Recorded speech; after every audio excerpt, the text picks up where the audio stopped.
ሰላም ጤና ይስጥልኝ አድማጭና ተከታታዮች አዳዲስ መረጃዎችን ይዤላችሁ መጥቻለሁ። ከዛ በፊት ግን ዋናዎቹን ላስደምጣችሁ። በትግራይ ክልል ሰሜናዊ ምዕራብ ቀጠና በሽራሮ አካባቢ የተፈጸመውን የድሮን ጥቃት ተከትሎ የብሔራዊ ክልላዊ መንግስት ትግራይ ከመቀሌ አስቸኳይ ይፋዊ መግለጫ አውጥቷል። ሻዕቢያ ጽምዶን በተመለከተ ለተባበሩት መንግስታት ደብዳቤ መጻፉ ተሰምቷል። ከሁለት ሳምንታት በፊት ጀነራል ተሾመ ገመቹ ከኢቲቪ ጋር ባደረጉት ቆይታ ጽምዶ የተባለ ጸረ ሉዓላዊነት ስብስብ ዓላማው ኢትዮጵያን መበጥበጥ ነው ሲሉ ከሰው ነበር።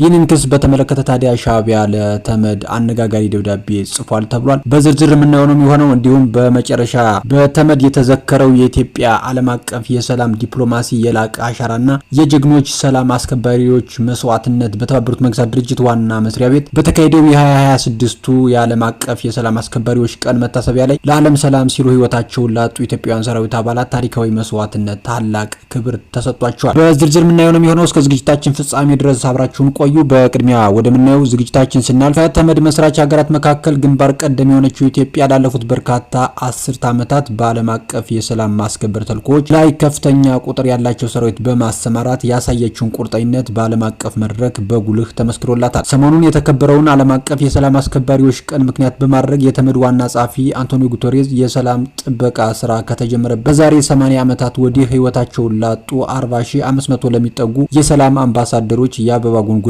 አኑረዋል። ከታሪካዊ የኮሪያ ዘመቻ ጀምሮ ዘመናትን የተሻገረ የሰላም አሻራ ያላት ኢትዮጵያ በአሁኑ ወቅትም በአፍሪካና በአጎራባች ሀገራት ሰላምና መረጋጋትን ለማስፈን ወታደራዊ ፖሊስና ሲቪል ባለሙያዎችን በቁርጠኝነት በማሰማራት ግንባር ቀደም ሀገር ሆና ቀጥላለች። ዋና ጸሐፊው በቅርቡ በአስቸጋሪ ግዳጆች ላይ እያሉ መስዋዕትነት ለከፈሉ የተለያዩ ሀገራት 68 የሰላም አስከባሪዎች የዳግ ሀመርሻል ሜዳሊያ ከሞት በኋላ በክብር አበርክተዋል። የተመድ ዋና ጸሐፊ አንቶኒዮ ጉተሬዝ ባስተላለፉት መልእክት እነሱ የሰው ልጅ ምርጥ ሰብአዊነት የሚወክሉ ናቸው፣ የሌሎችን ደህንነት ለመጠበቅ ሲሉ ማንኛውም ነገር ለአደጋ ለማጋለጥ የተዘጋጁ ሰዎች ሲሉ የሰማዕትነት የላቀ ታሪክ አወድሰዋል። የተመድ ዋና መስሪያ ቤት ተካሄደው በዚህ ልዩ ስነ ስርዓት ላይ የዳግ ሀመርሾልድ ሜዳሊያ ጨምሮ የዓመቱ ምርጥ የተመድ ሴኔት ፖሊስ መኮንን፣ የዓመቱ ምርጥ የተመድ ወታደራዊ ስርዓት ጾታ ተሟጋችና ሌሎች ጀግንነት የሚሰጡ የካፒቴን ዳኝ ሜዳሊያ ሽልማቶች ተበርክተዋል። የዓለም የሰላም አስከባሪዎች ቀን ለሰላም ዓላማ ሲሉ ህይወታቸውን የሰጡትን በክብር ለማስታወስ እንዲሁም በታሪክ ዘመናት የነበሩትንና በአሁኑ ወቅትም በአስቸጋሪ ሁኔታ ውስጥ ሆነው የሰው ልጅ ደህንነት ለመጠበቅ በማገልገል ላይ ያሉ የተመድ ሰላም አስከባሪዎችን ወደ አበርክቶ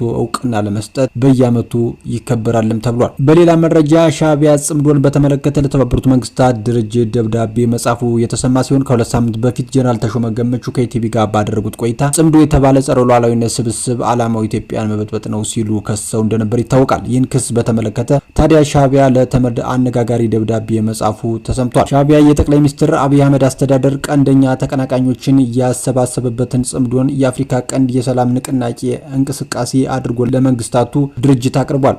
አንድ አፍታ ሚዲያ በተመለከተው በዚህ የሻዕቢያ ደብዳቤ የጽምዶ እንቅስቃሴ አንድ ዓመት እንዳስቆጠረ ተናግሯል። የእንቅስቃሴው ዓላማም በጎረቤት ሀገራት ህዝቦች መካከል እምነትን መገንባት፣ ማህበራዊ ግንኙነትን መመለስ፣ በግጭት የተራራቁ ማህበረሰቦች እንዲቀራረቡ ማድረግ ነው ብሏል። ሻዕቢያ ጽምዶን የህዝብ ለህዝብ ግንኙነት ለመፍጠር ያለም አድርጎ ቢያቀርብም መሬት ላይ ያለው እውነታ ግን ከዚህ የተለየ እንደሆነ መረጃዎች ያመላክታሉ። ለአብነትም ከቀናት በፊት የህወሓትና የሻዕቢያ ወታደሮች በአንድ ወታደራዊ ካምፕ ውስጥ በጋራ ሲሰለጥኑና እንቅስቃሴ የሚያሳይ ቪዲዮ መሰራጨቱ ጽምዶ ከህዝብ ለህዝብ ባለፈ ወታደራዊ ትብብር እንደሆነም አመላካች ነው። በተጨማሪም እንደዘ ኢኮኖሚክስና አፍሪካን ኢንተለጀንስ ያሉ ዓለም አቀፍ ሚዲያዎች የህግ ደፍና ህወሓት አመራሮች የጀመሩት ግንኙነት የህዝብ ለህዝብ ግንኙነት ለመፍጠር ያለመ ሳይሆን ፖለቲካዊና ወታደራዊ እንደሆነ የተለያዩ ማስረጃዎችን በማቅረብም ዘግበዋል። የእውነት ላይ ያለ ጉዳይ የሚክደው የሻዕቢያ ደብዳቤ ግን የጽምዶ ድንበር ላይ ባሉ ህዝቦች መሃል እየተፈጠረ ያለ ህዝብ ለህዝብ ግንኙነት ስለመሆኑ ተመድ እንደ አርአያነት ሊያየውን ይገባል ሲሉም ይሞግታል። ጀነራል ተሾመ ገመቹ ከሁለት ሳምንት በፊት ከኢቲቪ ጋር ባደረጉት ቆይታ ስለ ጽምዶ ዓላማ በዝርዝር አብራርተው ነበር። እንቅስቃሴውን ጸረ ሉዓላዊነት ሲሉ የገለጹት ሜጀር ጀነራል ተሾመ ጫንቃቸውን ለፈርዖን ቀንበር በሰጡ ኢትዮጵያውያን አካላትና አካባቢው ላይ ባሉት ስብስብ የተፈጠረ ነው ሲሉም ነበር የገለጹት። አክለውም መከላከያ ሰራዊት በራሱ ቻናል የተቀማጭነታቸውን በኢትዮጵያ ያደረጉ የአታሽ ማህበረሰብ አባላት ስለዚህ ጉዳይ በደንብ እንዲያውቁና ግንዛቤ እንዲኖራቸው ሰፊ ስራ መከናወኑንም በወቅቱ አስታውቋል። አገር ውስጥ ስላሉ አሽታዎችና ስለ ሁኔታው ማስገንዘብ ያስፈልገው ለአምባሳደሮቻቸው ቀዳሚ ሰዎችና አካላት ስለሆኑ ነው ተብሏል። በተጨማሪም ነገ እንደ ውሸት እችን ሐሳብ ወደ መሬት እናወርድ ብሎ የሚሰራ አካል ካለ የሚሰጠው ምላሽ ለዲፕሎማሲ ማህበረሰብ አስቀድሞም የተነገረ ጉዳይ እንደሆነ በመታሰብ መሆኑንም አስረድተዋል። በተመሳሳይ የኢትዮጵያ ጠቅላይ ሚኒስትር ጽሕፈት ቤት ትናንት ምሽት ወቅታዊ ጉዳዮችን በተመለከተ ባወጣው መግለጫ ላይ ስለዚህ ጽምዶ እንቅስቃሴ ጠንከር ያሉ ጉዳዮችንም አንስቷል። መግለጫው የጥፋት ኃይሎች ሲል በስም ያልጠቀሳቸው ቡድኖች ከባዕዳን ጋር ጽምዶ የሚል ቁርኝነት በመፍጠር እኩይ ዓላማቸውን ለማሳካት ሰፊ የጥፋት ዝግጅት ሲያደርጉ ቆይተዋል በማለት ምርጫውን ለማደናቀፍ የተለያዩ ድርጊቶችን ሲፈጽሙ ነበር ሲሉም ከሷል። በመጨረሻ ወደምናየው ዝርዝር መረጃችን ስናልፍ በትግራይ ክልል ሰሜናዊ ምዕራብ ቀጠና በሽራሮ አካባቢ የተፈጸመው የድሮን ጥቃት ተከትሎ የብሔራዊ ክልላዊ መንግስት ትግራይ ከመቀሌ አስቸኳይ ይፋዊ መግለጫ አውጥቷል። ግንቦት 29 ቀን 2018 ዓ.ም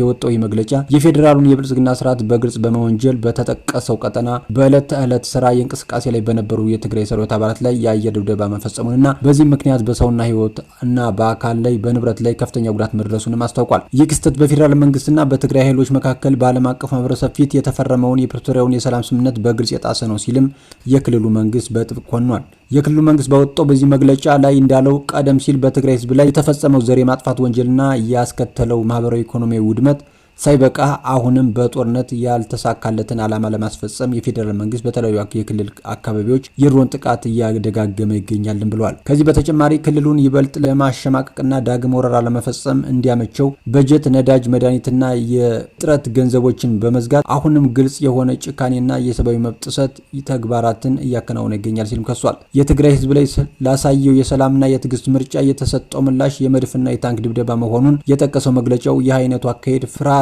ተደርጎ ሊወሰድ እንደማይገባና ህዝቡ ህልውናውንና ሉዓላዊነቱን ለማስከበር ዛሬም እንደ ትናንቱ በጽናት እንደሚታገል አስታውቋል። የክልሉ መንግስት በሽራሮና በታህታይ አድበያ ወረዳዎች የሚገኙ አካባቢ ነዋሪዎች ላሳዩት ጽኑ ድጋፍና መከላከያ ምስጋናው ያቀረበ ሲሆን መላው የክልሉ ህዝብ አንድነቱን በማጠናከር ከመከላከያ አቅሞች ጎን እንዲቆም ጥሪ አቅርቧል። በመጨረሻም የፌዴራል መንግስት በመላው ኢትዮጵያ የከፈተው ጦርነት በአስቸኳይ ካልገታ አጠቃላይ የአፍሪካ ቀንድ ቀጠናውን ወደማይቋረጥና ወደማያልቅ ቀውስ ውስጥ ሊከተው ስለሚችል ዓለም አቀፉ ማህበረሰብ ጉዳዩን ተረድቶ በአስቸኳይ ዲፕሎማሲያዊና ተግባራዊ እርምጃዎችን እንዲወስድ የትግራይ ክልል መንግስት በጥብቅ ማሳሰቡን ታውቋል። አድማጭና ተከታታዮች ለሰዓቱ ይዤላችሁ የመጣው አዳዲስ መረጃ ይመስላል። በሌሎች አዳዲስ መረጃዎች እመለሳለሁ። እስከዚያው ግን መልካም ጊዜ